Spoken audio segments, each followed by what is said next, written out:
Here is your art class for the day. This is the Tuesday art class on Tuesday.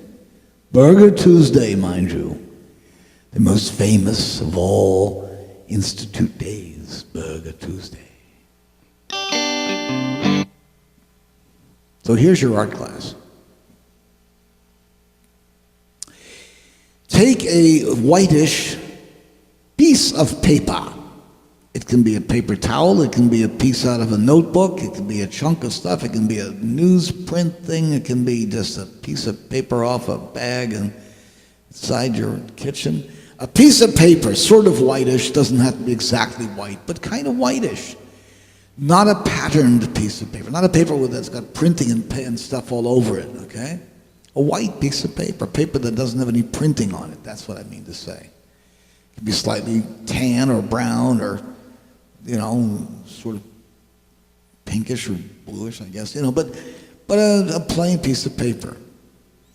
You want that piece of paper to be fairly large, but it doesn't have to be.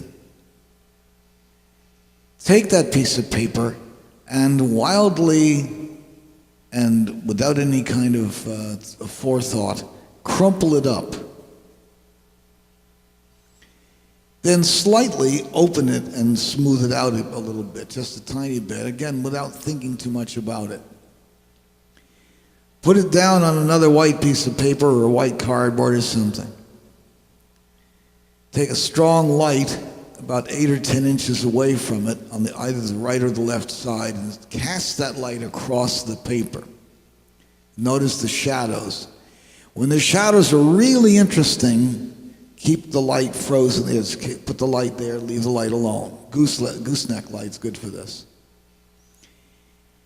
Now, draw it. Use graphite and use the skills that you got in the dreaded number 11 to do this. So draw a chiaroscuro, in other words, a shadowed piece of paper. Okay? Highly shadowed, highly sculpted piece of paper. And see what that develops into. Don't forget, you need some very dark black as well. The deep shadows. But the deepest shadows will actually be cast with light. You have to look carefully because they'll have what's called a penumbra. Not just the shadow, but the shadow of the shadow. And it's important to notice this. It's like looking at a piece of white paper in a field of flowers. It won't be white. It'll reflect the colors that are around it. You don't realize that about things, that they have local color as well as field color and so forth.